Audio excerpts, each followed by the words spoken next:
আমার নাম রেজাউল করিম। আমার জন্ম এবং বেড়ে ওঠা লক্ষ্মীপুর জেলার রায়পুর উপজেলার দেনায়েতপুর গ্রামে। আমাদের এই গ্রামেই মাথা উঁচু করে দাঁড়িয়ে আছে ১৩০ বছরের পুরনো এক ঐতিহাসিক ও রহস্যময় স্থাপনা, মসজিদ-ই জামে আবদুল্লাহ, যাকে সারা বাংলাদেশের মানুষ চেনে জিনের মসজিদ নামে। শাহাদাত ভাই, আমাদের লক্ষ্মীপুর বা রায়পুরের এমন কোনো মানুষ নেই যে এই মসজিদকে ঘিরে প্রচলিত ভয়ঙ্কর কাহিনীগুলো জানে না। ১৮৮৮ সালে নির্মিত ৫৭% জমির ওপর তৈরি এই বিশাল মসজিদের দৈর্ঘ্য ১১০ ফুট এবং প্রস্থ ৭০ ফুট। কিন্তু সবচেয়ে রহস্যের জায়গাটা হল মাটির নিচে। মসজিদের ঠিক তলদেশে প্রায় ২৫ ফুট গভীরে একটা গোপন ইবাদতখানা রয়েছে।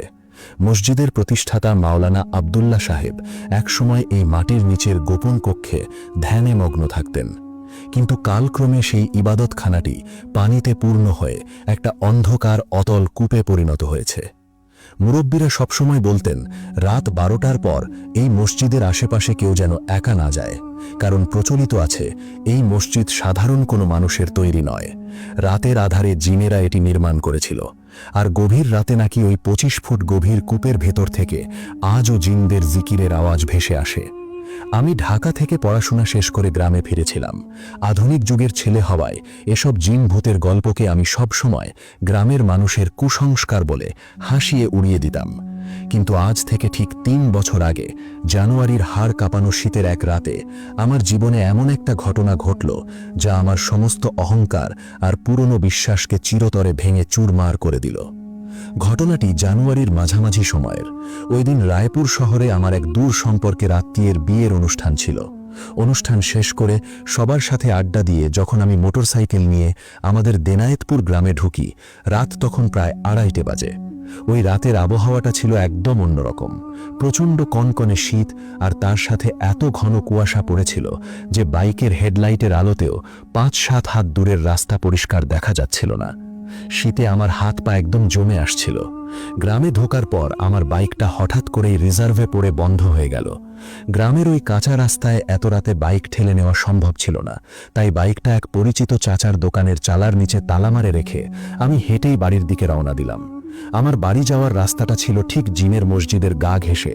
মসজিদের সামনে ও পাশে দুটো বড় পুকুর আছে। সেই দুই পুকুরের মাঝখানের সরু রাস্তা দিয়ে আমাকে হেঁটে যেতে হবে। আমি যখন ওই পুকুর পাড়ে পৌঁছালাম, পরিবেশটা কেমন যেন অস্বাভাবিক লাগতে শুরু করলো। শীতের রাতে এমনিতে কুকুর বা শিয়ালের ডাক শোনা যায়, কিন্তু ওই রাতে পুরো এলাকাটাই যেন এক মৃত্যুপুরীর মতো নিস্তব্ধ ছিল। বাতাসের কোনো শব্দ নেই, গাছের পাতা নড়ার শব্দ নেই। কুয়াশার ভেতর দিয়ে ১৫ ফুট উঁচু ভিত্তির ওপর দাঁড়িয়ে থাকা ওই বিশাল মসজিদটিকে একটা ঘুমন্ত দানবের মতো দেখাচ্ছিল। ছাদে থাকা বিশাল আকারের ৩টি গম্বুজ কুয়াশার কারণে আবঝা আবঝা দেখা যাচ্ছিল। আমি জ্যাকেটের পকেটে হাত ঢুকিয়ে মাথা নিচু করে হন হন করে হাঁটছিলাম। মসজিদের ঠিক পেছনের অংশে চলে আসার পর হঠাৎ আমার পা দুটো যেন মাটিতে আটকে গেল। শাহাদাত ভাই, আমি স্পষ্ট শুনতে পেলাম নিস্তব্ধ রাতের বুক চিরে খুব অদ্ভুত একটা আওয়াজ ভেসে আসছে। আওয়াজটা অনেকটা পানির ছলাৎ ছলাৎ শব্দের মতো, যেন কেউ ভারী কিছু দিয়ে খুব সাবধানে পানি নাড়াচাড়া করছে। আমি থমকে দাঁড়ালাম, কান খাড়া করলাম। এত রাতে কে পুকুরে নামবে? কিন্তু একটু পরেই বুঝতে পারলাম আওয়াজটা সামনের পুকুর থেকে আসছে না। আওয়াজটা আসছে আমার ডান দিক থেকে, ঠিক সেই জায়গাটা থেকে যেখানে মসজিদের নিচে থাকা ২৫ ফুট গভীর ওই গোপন ইবাদতখানা বা কূপটা অবস্থিত। আমার বুকের ভেতরটা ধক করে উঠল, গলার কাছে থুতু আটকে গেল। আমি নিজেকে বোঝালাম হয়তো কোনো বড় মাছ বা ব্যাঙ পানিতে লাফ দিয়েছে। আমি আবার হাঁটার জন্য পা বাড়ালাম, কিন্তু ঠিক তখনই সেই পানির শব্দের সাথে সাথে এবার মানুষের গলার আওয়াজ শুনতে পেলাম। খুব নিচু স্বরে, অত্যন্ত গম্ভীর আর ভারী একটা কণ্ঠে কেউ জিকির করছে, লা ইলাহা ইল্লাল্লাহ, লা ইলাহা ইল্লাল্লাহ। শাহাদাত ভাই, বিশ্বাস করুন, সেই আওয়াজটা কোনো সাধারণ মানুষের গলার আওয়াজ নয়। মনে হচ্ছিল আওয়াজটা মাটির অনেক গভীর থেকে কোনো বিশাল অন্ধকার শূন্যস্থান থেকে ইকো বা প্রতিধ্বনিত হয়ে উঠে আসছে। একজনের গলা নয়, মনে হচ্ছিল ৪-৫ জন মিলে একসাথে জিকির করছে। আমার পুরো শরীরের লোম দাঁড়িয়ে গেল। এত রাতে ২৫ ফুট নিচে ওই বরফ শীতল গলা সমান পানিতে দাঁড়িয়ে কারা জিকির করবে? আমি জানি না ওই মুহূর্তে আমার কি হয়েছিল। আমার ভেতর থেকে কে যেন আমাকে বলছিল, পালিয়ে যা রেজাউল, দৌড়া। কিন্তু আমার পা দুটো যেন কেউ অদৃশ্য শেকল দিয়ে বেঁধে রেখেছিল। একটা অদ্ভুত ঘোরের মধ্যে মন্ত্রমুগ্ধের মতো আমি পা চালিয়ে ওই কূপের কাছাকাছি চলে গেলাম। ঘন কুয়াশা আর জমাট অন্ধকারের মাঝে আমি কূপের ভাঙা দেয়ালটা ধরে নিচের দিকে উঁকি দিলাম। নিচটা ঘুটঘুটে অন্ধকার, কিন্তু সেই অন্ধকারের ভেতর আমি যা দেখলাম তা কোনো সুস্থ মস্তিষ্কের মানুষ হজম করতে পারবে না। শাহাদাত ভাই, আমি দেখলাম ওই জমাট বাঁধা কূপের কালো পানিটা টকবক করে ফুটছে, যেন নিচ থেকে কেউ বিশাল কোনো চুলায় আগুন জ্বালিয়ে দিয়েছে।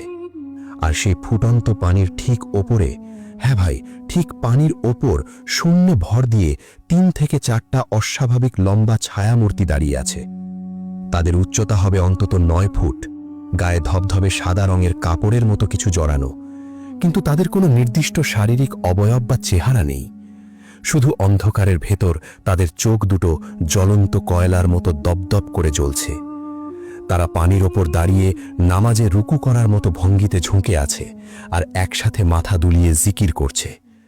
তাদের সেই গম্ভীর গলার আওয়াজে কূপের চারপাশের মাটি আর দেয়াল পর্যন্ত হালকা কাঁপছিল।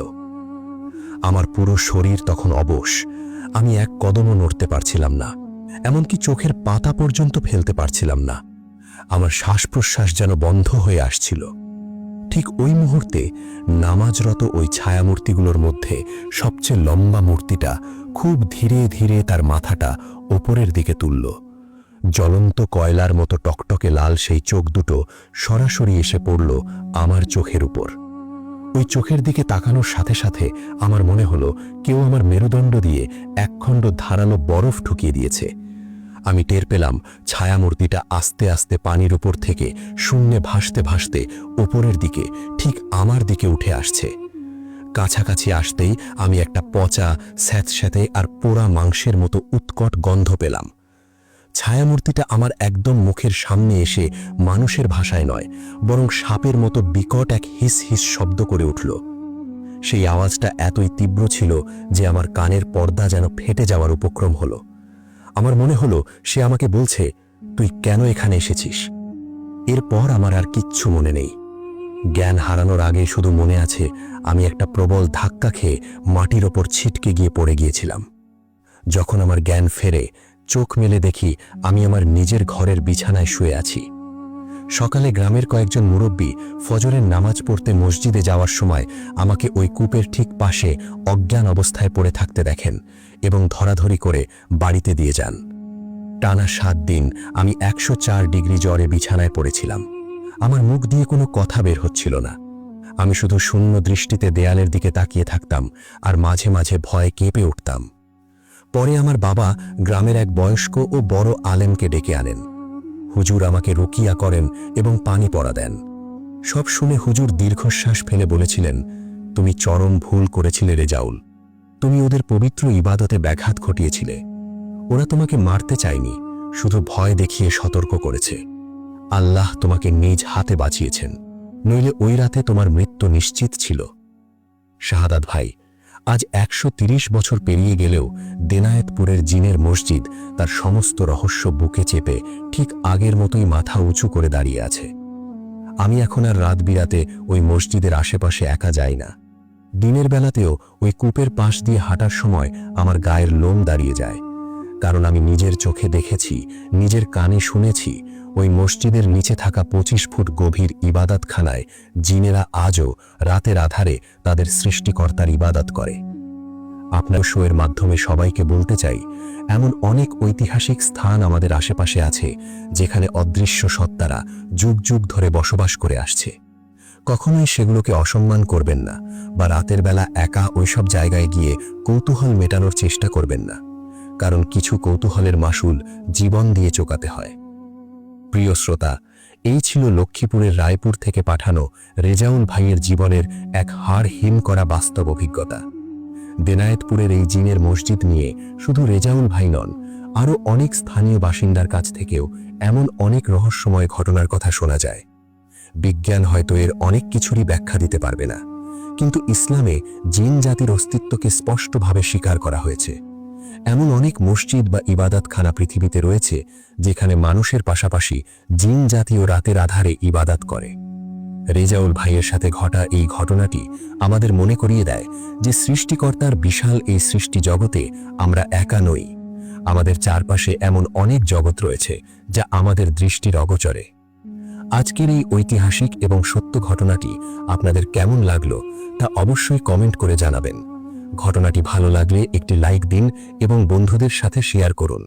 আর চ্যানেলে নতুন হলে সাবস্ক্রাইব করে বেল আইকনটি বাজিয়ে দিন।